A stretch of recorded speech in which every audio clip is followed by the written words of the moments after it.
안녕하세요 여러분, 김수달입니다. 앞서 올렸던 두 편의 대한항공 서비스 인턴 Q&A 영상에 많은 관심과 댓글 감사드립니다.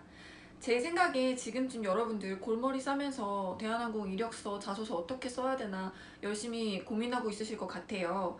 그 전에 제가 올렸던 영상에도 댓글에 그런 내용들이 많이 있었어요. 그래서 제가 오늘 골치 아프실 여러분들을 위해서 여러분들의 대한항공 서비스 인턴 자소서 방향을 좀 잡아드리려고 합니다.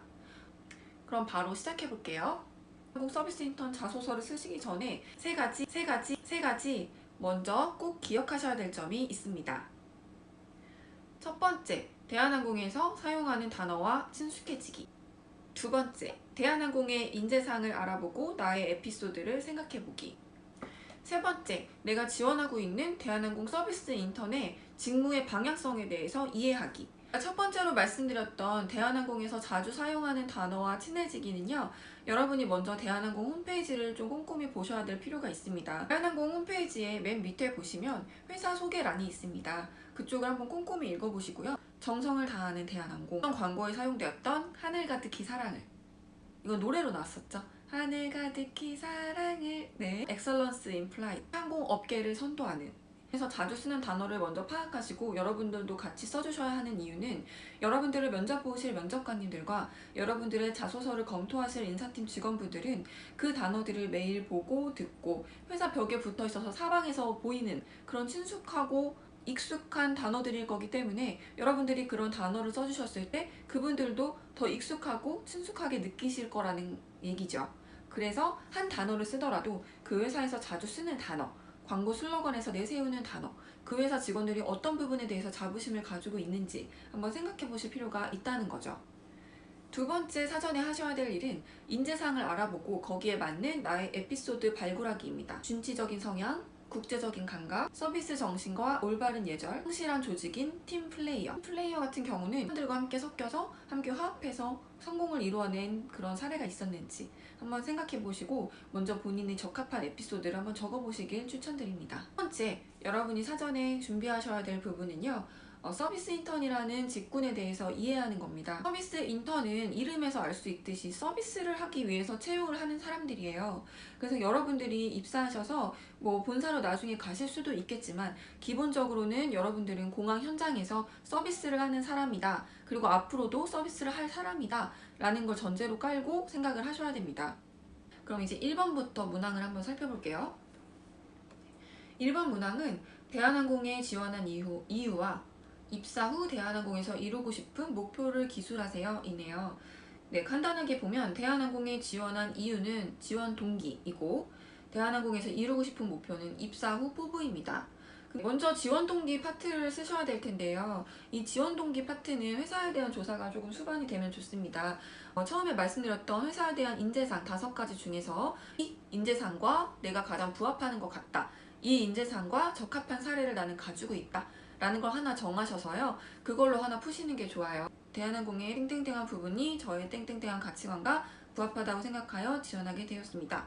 그리고 저는 대한항공처럼 땡땡땡한 사람이 되기 위해서 대한항공에 걸맞는 땡땡땡한 신입사원이 되기 위해서 땡땡땡한 노력을 해왔습니다.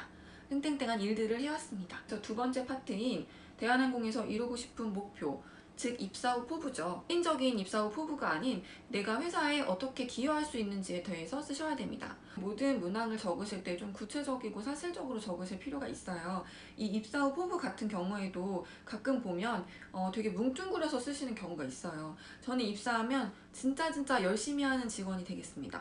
저는 입사하면 우리 회사에서 제일 행복한 직원이 되겠습니다. 기타 등등 이렇게 두리뭉실하게 아름답게만 쓰시려고 하는 경우들이 있는데요. 회사에서 원하는 건 이런 대답이 아니에요. 그리고 나중에 회사에 입사해보시면 직장인들의 언어는 이런 언어가 아닙니다. 일단 입사 후 포부를 쓰시려면 여러분들의 목표를 정하셔야 돼요. 서비스 인턴 직원으로서 할 수 있는 목표가 되어야겠죠. 공항 현장에서 서비스하는 직원으로서 세울 수 있는 목표가 뭐가 있는지 한번 생각을 해볼게요. 칭송 레터를 받는 거, 수화물을 잘못 보내거나 비자를 잘못 보는 사고를 치지 않는 거, 다음에 손님을 많이 수속하는 거, 혹은 빠르게 수속하는 거, 뭐 이 정도가 있겠죠. 연결을 해볼게요. 저는 서비스 인턴으로 입사해서 회사에서 우리 팀 내에서 칭송 레터를 가장 많이 받는 직원이 되겠습니다. 저는 입사해서 회사의 매뉴얼과 여행 서류에 대해서 꼼꼼하게 공부하고 제 것으로 만들어서 여행 서류에 대해서는 절대로 실수하지 않는 꼼꼼하고 정확한 직원이 되겠습니다.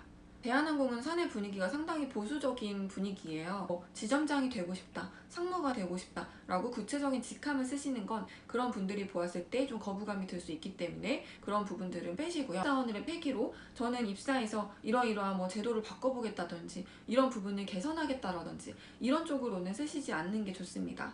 그럼 2번 문항으로 넘어가 볼게요. 2번 문항은 본인이 타인을 배려했던 경험과 그 배려의 결과를 기술하시오입니다.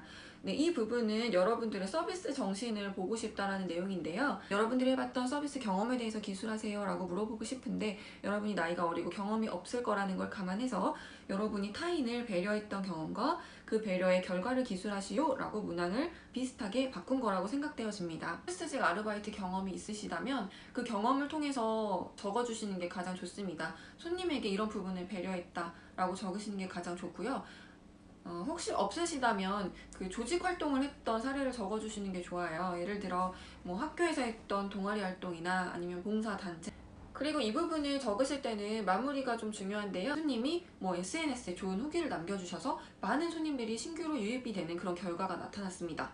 이런 저의 친절 때문에 매출이 몇 배가 상승했다. 친절 1등 사원으로 뽑혔다. 배려라는 것은 눈에 보이거나 수치로 측정할 수 있는 게 아니잖아요. 근데 여러분들이 이런 배려를 통해서 결과적으로 어떤 사실적인 결과가 나타났다라고 얘기를 해주신다면 좀 더 봤을 때 조금 더 신빙성이 있게끔 느껴지기 때문에 그 결과를 그렇게 적어주시는 게 좋고요. 사례를 적으실 때요, 이 부분을 조금 신경을 써주세요. 나의 입장에서 쓰지 말고 그 배려를 받으신 분의 감정을 적어주시는 게 좋아요. 제가 뭐뭐뭐를 해서 너무 뿌듯했습니다 라고 적으시지 말고 제가 도와드려서 그 할아버지가 너무 기뻐하시면서 편안하게 자택으로 돌아가실 수 있었습니다. 그래야 읽는 사람이 더 감정이입이 잘 되거든요. 세 번째 문항 볼게요. 세 번째 문항은 지금까지 소속감을 가장 강하게 느낀 팀 혹은 단체와 그 이유, 그 팀, 단체를 이해하거나 노력한 사례에 대해 자세히 기술하세요 라고 되어 있네요. 이 세 번째 문항은 인재상 중에 팀플레이어라는 인재상에 해당이 되겠습니다. 황 회장님께서 자주 하시던 말씀이 항공회사는 오케스트라다 라는 말씀을 자주 하셨어요. 근데 그 오케스트라가 여러 가지 악기를 다루는데 그 악기들이 조화가 잘 되잖아요. 이 항공업계의 특성이 그래요. 정비, 객실, 운항, 공항 모든 부문이 다 잘해서 다 톱니바퀴처럼 딱딱딱딱 맞아 들어가야 항공기가 정시에 출발하고 안전하게 도착을 할 수 있는 게 우리 업계의 특성이거든요. 특히 여러분의 주 업무 중에 하나가 될 출입국 업무를 할 때는 상당히 팀워크가 중요한 약 30분 내에 그 모든 업무를 끝내야 되는 일이기 때문에 상당히 급박하고 항상 바빠요. 그래서 그 출입국 업무에 배정된 직원들은 사실 직원들끼리 소통할 수 있는 시간도 별로 없어요. 정말 필요한 말만 딱딱 해야 되고 나중에 좀 경력이 쌓이면 눈만 봐도 뭐가 필요하구나, 내가 뭘 해야겠구나, 그리고 선배가 뭐 해 라고 지시하지 않아도 본인이 알아서 내가 지금 이걸 해야 할 타이밍이다 라고 가서 그 일을 하고 있어야 돼요. 가장 중요한 거는 일단 기본적으로 여러분이 배정된 그 자리에서 받은 업무를 빵 꺼내지 않고 성실하고 정확하게 수행을 하는 것, 이게 첫 번째고요. 두 번째는 내 거 정확하게 하고 다른 사람이 뭐 필요한지 센스 있게 찾아볼 것, 이 정도가 되겠습니다.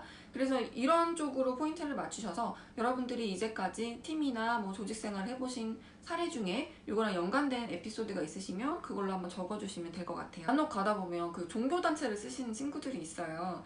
그거는 안 됩니다. 네, 이거는 그런 걸 쓰는 사람이 있어라고 생각하실 수 있겠지만 상당히 많아요. 특히 교회에서 학생회를 할 때라든지 교회에서 수련회를 갔다라든지 바자회를 할 때 이런 식으로 종교와 관련된 내용을 쓰시는 경우가 좀 있는데 그런 내용은 쓰지 않으시는 게 좋습니다.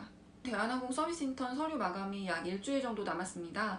마지막 날 지원하시면 또 서버가 폭발해서 지원이 늦어지실 수도 있으니까요. 지금 미리 작성을 해두시고 계속 보시면서 수정을 거듭해서 완벽한 상태로 제출을 하실 수 있게끔 준비를 하셨으면 좋겠고요. 이 자소서라는 건 개개인의 경험과 개개인의 가치관이 녹아나는 거기 때문에 어떤 특정인이 대신 써줄 수는 없는 거예요. 소중한 경험과 에피소드들을 예쁘게 포장하셔서 자소서에 잘 적어주셨으면 좋겠네요. 혹시 궁금하신 점 있으시면 댓글로 남겨주시면 바로바로 답변 드리도록 하겠습니다.